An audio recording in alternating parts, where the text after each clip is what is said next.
Olá!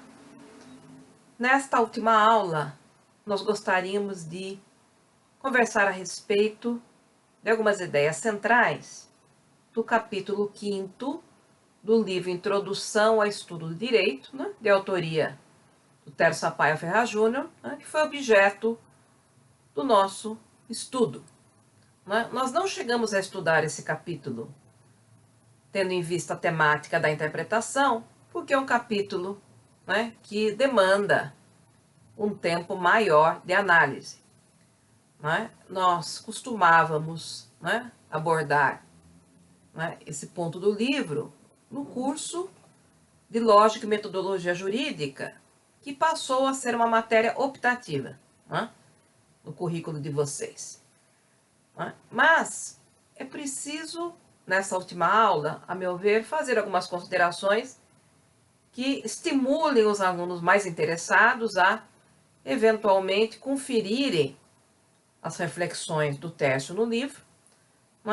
Com o material que nós trabalhamos, não fica tão difícil entender as reflexões do Tércio, porque ele parte exatamente da mesma linha de raciocínio dos autores que nós desenvolvemos. Há muita semelhança com o pensamento do Kelsen. Aliás, em relação a Kelsen, existe um diálogo direto do texto desse capítulo 5, mas também há pontos de ligação muito interessantes com o pensamento de Alfrost e também com o Herbert Hart, que vocês vão estudar nos seminários. E o Tércio também parte, veja bem, da percepção da complexidade da linguagem, parte da constatação de que nós não podemos ignorar o caráter convencional da linguagem, parte da constatação que esse caráter convencional ele nos leva à percepção do problema da vagueza e do problema da ambiguidade semântica. Isso não é ignorado pelo Tércio. Ele parte do pressuposto de que a língua não é uma simples representação da realidade, mas é algo que é constituído pela própria realidade, mas ao mesmo tempo nos permite enxergar essa própria realidade. Então, a visão dele é bastante crítica. Mas ao contrário da visão, por exemplo, do Kelsen, que termina as suas reflexões numa reflexão, digamos assim, de amplitude bastante significativa, porque não existe conteúdo pré-determinados para a chamada interpretação autêntica, que deve ser a interpretação que irá predominar juridicamente, embora não seja a interpretação mais verdadeira e muito menos a correta ou a pura. Na reflexão do Tércio aparece, digamos assim, uma ligação interessante do fenômeno interpretativo com a questão do poder, que não chega a ser tratada por esses autores.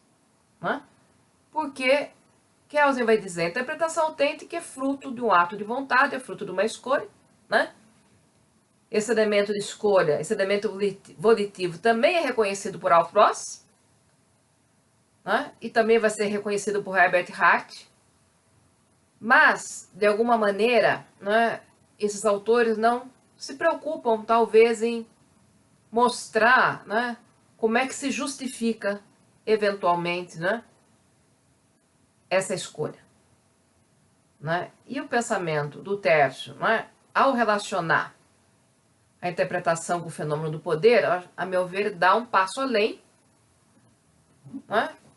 De certa forma, o Alfrost chega a mencionar essa questão do poder de uma forma assim muito indireta, quando ele reconhece que apesar de haver, como ele diz, uma permanente integração da consciência jurídica material que diz respeito aos valores, à realidade, com a consciência jurídica formal que diz respeito ao dogma de obediência ao direito, apesar de haver no fenômeno interpretativo a junção dessas duas consciências, no sentido argumentativo, muitas vezes, né, o intérprete nos dá a impressão de que houve a predominância da consciência jurídica formal, né? Então, nós vimos que é exatamente isso que ocorre de uma forma assim extraordinária na peça O Mercador de Veneza, né?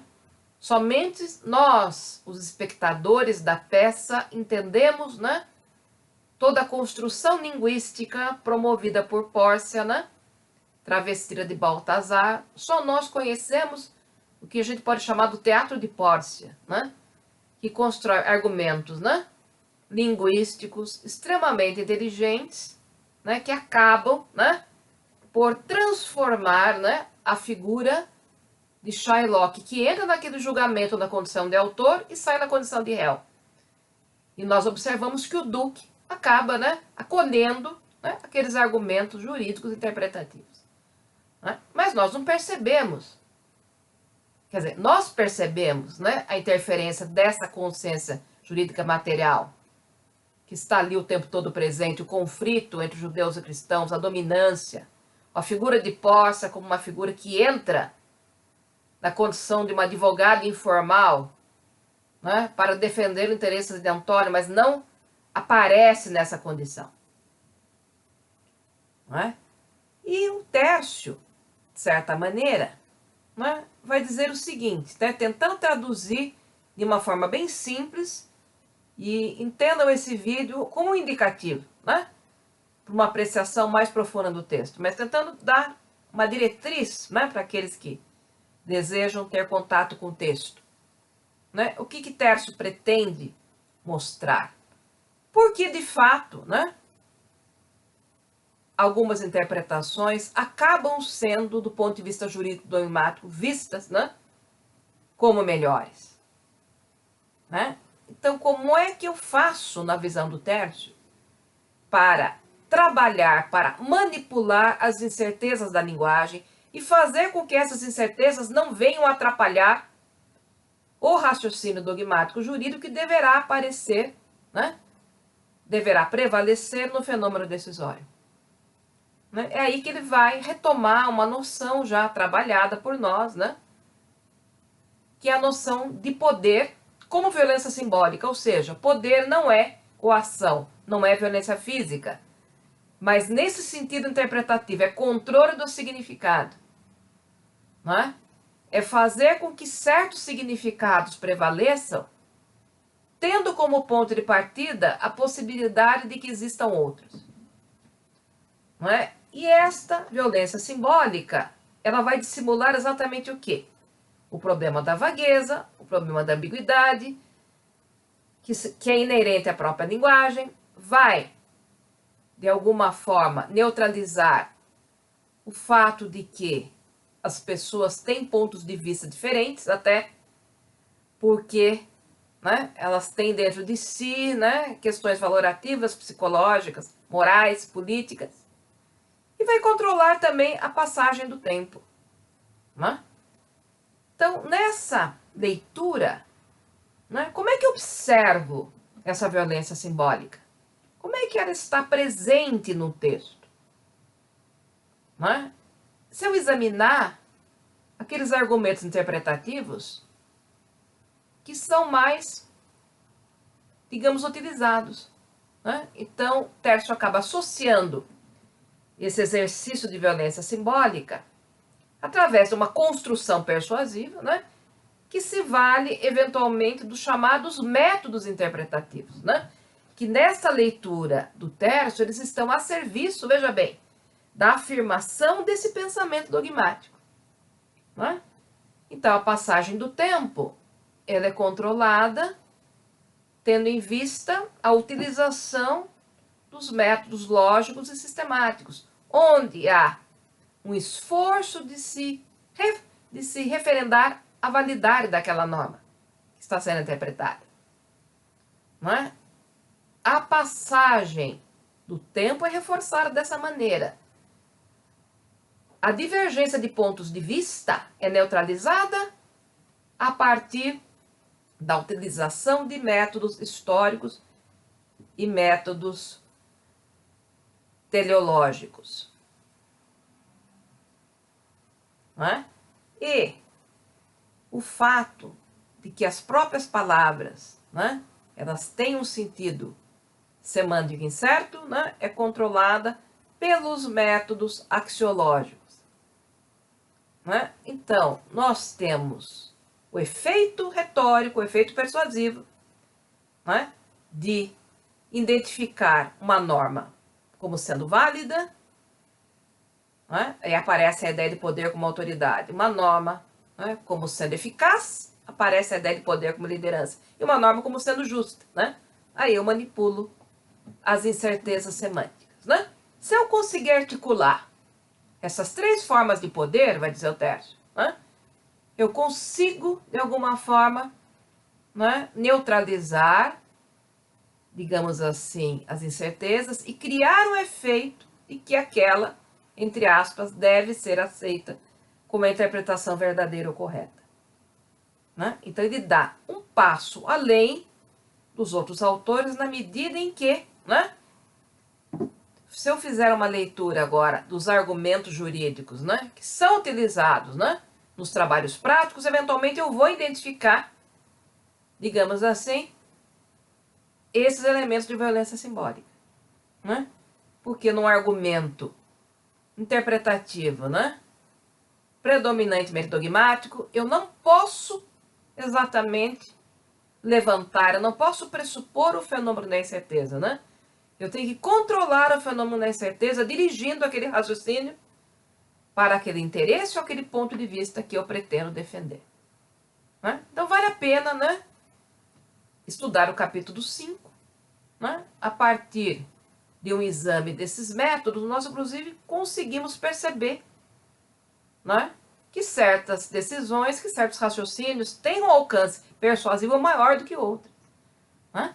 Então aqui nós não estamos falando mais em verdade, mas nós estamos falando numa noção de poder, né, que tem a capacidade de impor certos significados que, do ponto de vista do outro, né, podem até parecer, né, como sendo verdadeiros. Então fica aqui essa dica, né? Nós não vamos cobrar esse trabalho em avaliações, né, mas fica como referência complementar. Né? Então vocês podem observar a composição desses métodos, né, dos métodos hermenêuticos, e observar essas formas de poder que vão tentar neutralizar exatamente a passagem do tempo, os pontos de vista divergentes, criando a ideia de eficácia, né, a questão da incerteza semântica, criando, né, a ideia de verdade, de justiça, né, e, ao mesmo tempo, pressupondo a validade da norma. Então, bastante interessante fica a dica. Né? Aproveitando também esse vídeo, né, para retomar algumas ideias gerais de Otelo, né, eu pediria a todos os alunos que não deixassem de ler, né, o artigo que eu escrevi. Né? Esses artigos todos que eu indico para vocês, né, também o e-book Cinema e Filosofia do Direito em Diálogo, eles foram pensados exatamente para, né, funcionar como uma espécie de material didático, né, que pudesse dar ao aluno, veja bem, uma base, né, escrita de muitas reflexões que nós desenvolvemos, né, nas aulas. Né? Então, vale a pena, porque nesse artigo, a meu ver, com uma linguagem muito didática, eu faço uma aproximação de todas essas teorias que nós estudamos, né? Falo um pouquinho também dessa visão do Tércio, né? Eu tive que reduzir esse artigo, numa publicação original ele era maior, mas como eu acabei reencaminhando esse artigo para um congresso aqui, né, em São Paulo, em 2018, eu acabei não conseguindo fazer ainda essa nova publicação, mas eu pretendo fazer, porque ele foi concebido para um livro que acabou não saindo, né? Mas vale a pena a leitura do texto, é bastante didática, né? Na parte teórica, lógico, eu retomo aquela discussão interdisciplinar, porque é importante mostrar para o leitor, né, como a arte não é apenas um mecanismo de exemplificação, mas é um mecanismo também de expansão, né, da reflexão crítica. Né? E sempre digo a vocês, esses estudos sobre a linguagem, eles necessitam dessa experiência artística, porque é justamente essa experiência que vai trazer aquilo que nós chamamos de alargamento cognitivo, né, pessoal? E esse tema é muito importante, muito importante. Então, não só não deixe de ler o artigo, como também não deixe de ver o filme do Orson Welles. Né? O filme é muito bem feito, é um filme curto. Né? Da mesma maneira que nós associamos, né, os estudos da peça Mercador de Veneza ao outro excelente filme, Mercador de Veneza, também é necessário que vocês tenham esse contato direto com a arte. Como nós não podemos ir ao teatro, né? E nem se tivesse em cartaz, quer dizer, é impossível que esteja em cartaz hoje, mas mesmo que se tivesse em cartaz, nem todos têm a mesma oportunidade, né, de ir ao teatro, às vezes em circunstâncias específicas. O filme é sempre uma boa referência. Né? Então o filme vai nos trazer essa experiência, mais uma experiência grande de linguagem, né? Pondo o espectador naquela situação de onisciência, de observação atenta, né, desta relação de poder que vai sendo construída por Iago em relação a Cássio. Né? Então, era muito bem articulada por Shakespeare. Né? Nós sabemos o tempo todo das intenções de Cássio. Né? Cássio é um personagem ressentido, é um personagem invejoso, né? Mas muito bem articulado em termos de linguagem. Otelo é um personagem bom, é um personagem, a gente pode considerar honesto, né? Mas ama Desdémona profundamente, mas é levado por Iago a cometer, né? Ou a praticar uma pena de morte com base na construção de uma narrativa moral de adultério. Né? Embora a peça não trate de um julgamento jurídico, há um julgamento moral e até uma execução moral. Né? Então, entender essa passagem, né, como um casamento, né, uma base amorosa, embora, né, os amantes venham de mundos diferentes, uma base amorosa, forte, em 48 horas ele é destruído. Né? Naquele ambiente, na ilha de Chipre, né, que é um ambiente de pouca racionalidade, é uma ilha bastante, não vou dizer selvagem, né, mas com padrões de civilidade diferentes daqueles padrões rigorosos de Veneza. Né? Mas é muito interessante porque para nós, né, toda essa articulação narrativa construída por Iago, ela é muito mal, digamos assim, ela é muito mal organizada, né? Ela é muito simplória. Né?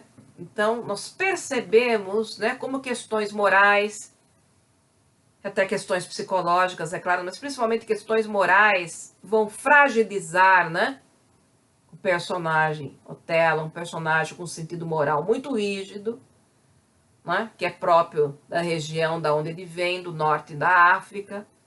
É um personagem que não consegue entender uma visão mais flexível de moralidade. Não é? E, digamos assim, o Cássio se utiliza, Iago se utiliza desses elementos, né, para, digamos assim, construir, né, aquela narrativa da sua esposa Desdémona como uma mulher adúltera. Né? E nós sabemos, em contrapartida, que Desdémona é uma mulher extremamente fiel. Né? E mesmo sabendo que ela vai morrer injustamente, né? Porque aí nós temos até uma noção de justiça pragmática, né? Que nós sabemos que no fato em si, né, nós temos acesso ao fato em si nesse caso, né? Não houve essa prática, né? O que Iago consegue articular é uma série de coincidências, né, de linguagem, né, com algumas mentiras, algumas ficções que ele cria. Então, a figura de Iago antecipa exatamente aquilo que hoje nós chamamos de fake news, né? A primeira fake news que ele cria é exatamente em relação a Desdémona, quando ele diz para Rodrigo que era uma mulher devassa. E que assim que ela se cansar, né, de Otelo, se Cássio foi tirado do caminho, ela pode perfeitamente, né, se enamorar de Rodrigo. Então nós temos vários personagens aí passivos, né, em termos de linguagem, Porque nesse cenário de tragédia, Otelo é uma grande tragédia, né? O Iago aparece como figura ativa, né, em relação a Rodrigo, né, que acaba sendo um aliado, né, porque era fundamental que Cássio fosse destituído do seu posto de tenente, né, para que toda a trama de linguagem pudesse ser articulada. Né? E a aproximação entre Desdémona e Cássio, que era estritamente ligada, né, a essa ideia de fazer Otelo mudar de ideia e devolver a ele o cargo, é reconstruída, né, por Iago como se fosse uma relação amorosa. Né? E Otelo pede uma prova, né? E o Iago constrói uma prova, né?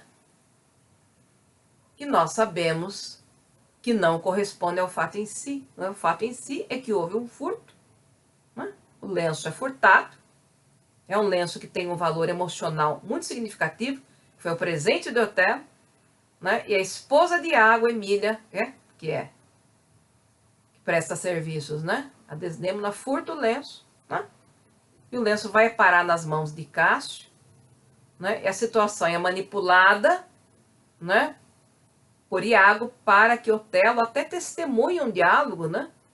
Onde supostamente Iago e Cássio estariam falando Desdémona, na verdade estão falando a prostituta Bianca. Então é extremamente interessante, porque aqui o Shakespeare nos traz o fenômeno da prova. E o fenômeno da prova não é uma simples representação da realidade, mas é uma reconstrução narrativa, isso fica muito claro, né? E nessa reconstrução não existe neutralidade, mas existe, né, interferência valorativa.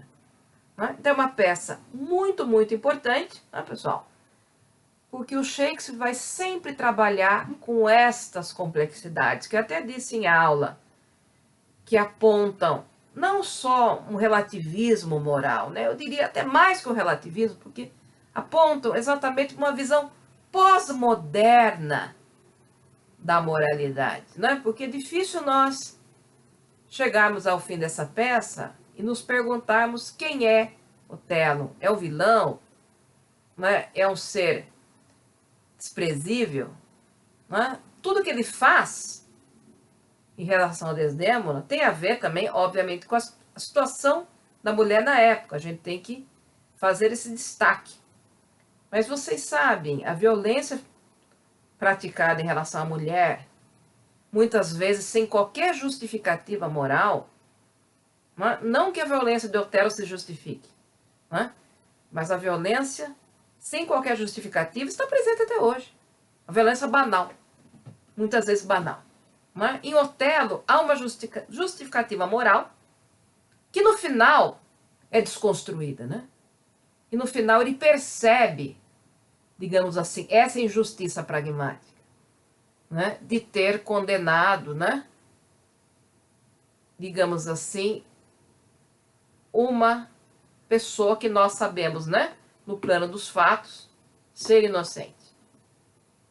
Né? Então, Shakespeare nos dá contato, né, com o fato em si, que nós observamos, né, de uma forma muito atenta e muito esclarecida, porque o Iago nos esclarece. O Iago é o personagem que nos deixa conscientes, né, de toda a sua reconstrução. Né?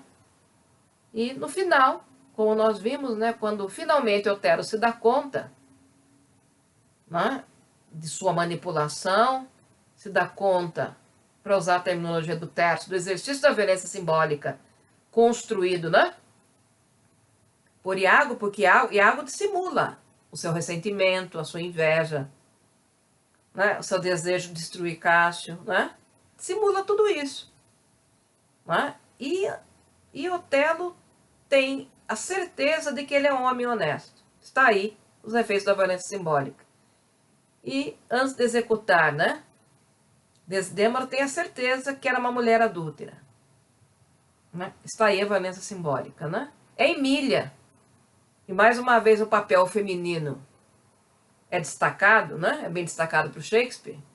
Quem, né, desvenda, quem esclarece, é o testemunho, digamos assim, né, daquele que assume, né, os atos de Iago. Né? E a partir desta consciência, né, as palavras finais de Otelo intuem essa possibilidade de reconstrução. Né? Tanto que ele pede para ser lembrado, né, como um homem imperfeito, mas um homem que amou. Né? E a peça, como eu disse, traz reflexões finais muito interessantes que ficam em aberto. Né? O julgamento moral filosófico de Otelo permanece aberto. Né? Mas essa contraposição interessante entre o personagem, né, amoroso, personagem que tinha uma moral rígida, né, chegar a cometer, né, um ato brutal, né, contra uma esposa inocente é algo extremamente, né, impactante. Né? E o Shakespeare espera que nós possamos refletir sobre esse impacto, né, sem chegar a posições reducionistas, né, sem encarar a figura de Otelo como um vilão absoluto.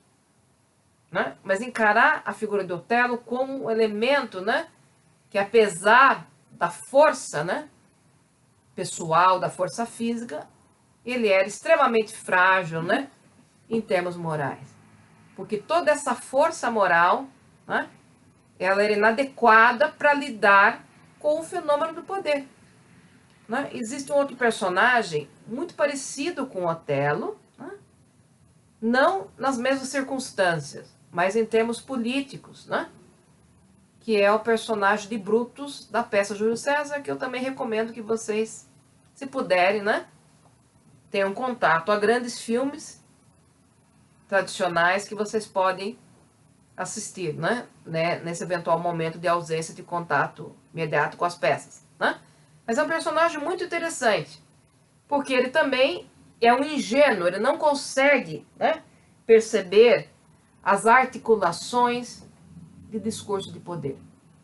E no caso, né, ele tem um grande interlocutor, que é o Cássio. Né? Não é o mesmo Cássio de Otelo, é um outro Cássio, mas ele é persuadido a liderar um plano de morte da figura, né, histórica de Júlio César. E Cássio constrói na mente de Brutus a ideia de que Júlio César era um tirano. Né? Então, essa temática matemática é extremamente importante dentro da obra de Shakespeare.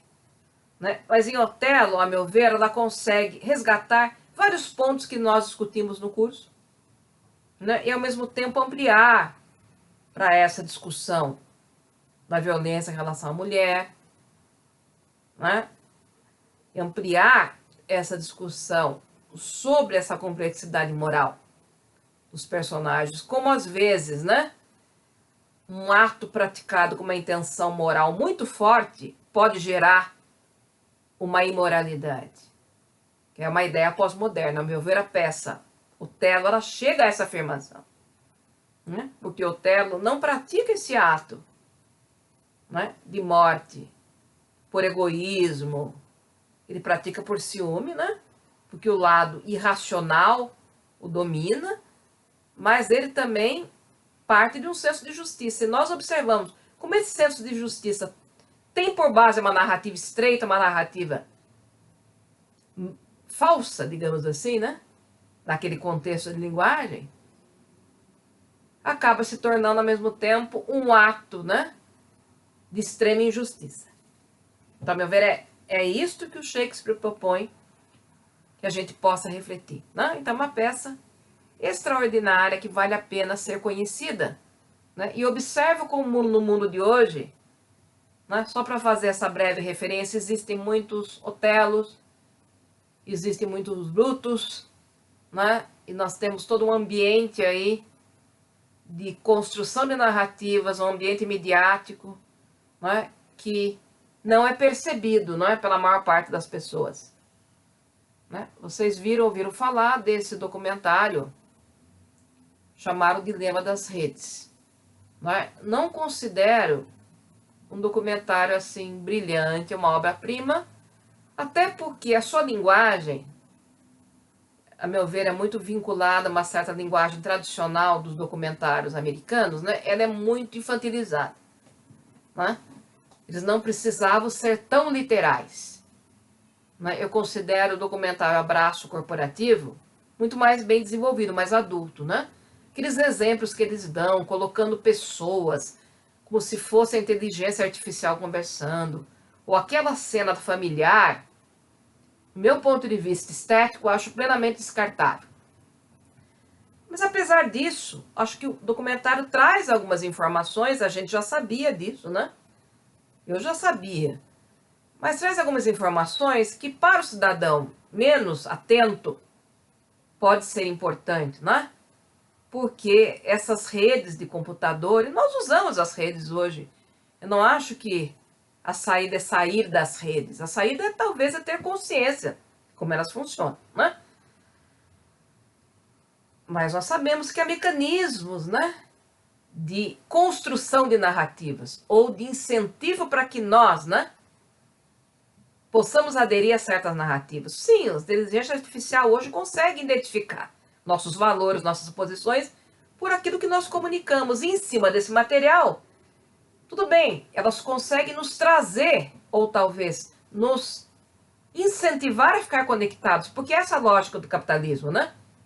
Eu tenho que ter as pessoas conectadas às propagandas, como era com a TV, né? Eu tenho que deixar a TV ligada, o Ibope é que garante o ganho daquela estação. Porque o fundamento é o comercial. O que dá dinheiro ao youtuber são as propagandas, né? Mas, a meu ver, há uma contribuição no sentido de fazer pelo menos um alerta, né? De que eu posso construir narrativas, né, a partir de um certo mapeamento, né? E quando Iago constrói as narrativas para o Tedo, ele já sabia, ele já tinha feito o mapeamento, né?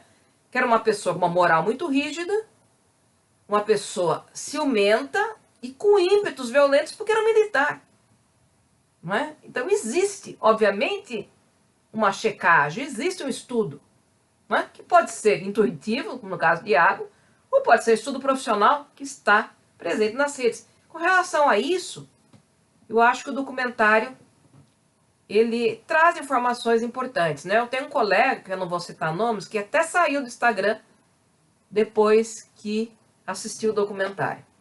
Eu diria que sair do Instagram também pode ser uma opção, mas não pode ser dirigida pelo documentário, né? Afinal de contas, o documentário está numa outra plataforma, Netflix, que também não é uma plataforma ingênua, né? Então eu diria que o documentário pode provocar ponderação, mas não necessariamente, né, as pessoas também se devem deixar controlar pelo documentário, né? Esse colega imediatamente fez um anúncio e deletou a sua conta, né? Mas não adianta, esses mecanismos panópticos, né, agora retomando um pouquinho de Foucault, eles estão aí, né? E dificilmente nós vamos nos livrar deles. Mas ter consciência crítica é importante, porque o fenômeno persuasivo, e mesmo essas persuasões abusivas, essas manipulações abusivas como essa de Otelo, que geram até, né, uma morte injusta, né, e geram, né, a destruição, elas perdem o seu efeito se elas são percebidas como tal, né? Então é exatamente o que acontece no final de Otelo. No final de Otelo, há consciência da construção, né? Então acho que é isso que é importante nós termos. Nós não vamos mudar esse mundo, mas ter uma consciência crítica sobre a importância da linguagem. O que as redes fazem é apenas potencializar a linguagem. Mas uma frase, como mostra Shakespeare, influencia o outro. Uma frase pode construir uma narrativa de verdade na cabeça do outro. Eu não preciso de um grupo de inteligência artificial tão sofisticado como esse que existe nas redes. É óbvio que hoje isso se potencializa, né? Mas a própria linguagem, seja humana, seja essa replicada pelos computadores, ela tem o poder de nos dirigir, né? Então, estudar esse tema é muito importante, né, do ponto de vista jurídico, né? Ter consciência crítica sobre a linguagem, né, vai trazer a prática jurídica, digamos assim, mais astúcia, mais capacidade, né, de identificação de qual estratégia que vocês terão que seguir. Então, eu finalizo aqui a exposição teórica. Espero que a gente tenha retomado os pontos principais. Percebo sempre a atualidade do material artístico. O material artístico vai trazer a vocês uma experiência que esta apresentação teórica não consegue sozinha desenvolver. Então, agradeço a todos e agora nós vamos desenvolver os nossos seminários, para finalizar o nosso curso. Muito obrigada!